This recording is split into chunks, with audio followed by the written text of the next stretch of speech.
এমন সময় খোঁজ নিয়ে সেই বাবার একজন বন্ধু বাবার কাছে এসছে।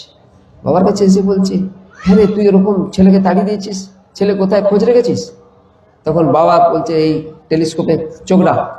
টেলিস্কোপে চোখ রেখে যাচ্ছে, দেখ ওই বাড়ির কাছে ছেলে ওইখানে লোকটার কাছে কিছু একটা চাইতে গেছে।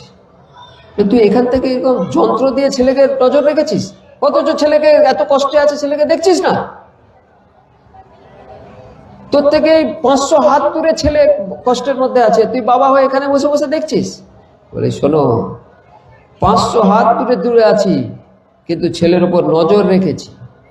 যেদিন আমার ছেলে 500 হাতের 1 হাত আমার দিকে ঘুরবে, 499 হাত আমি দৌড়ে গিয়ে ছেলেকে জড়িয়ে ফেলব।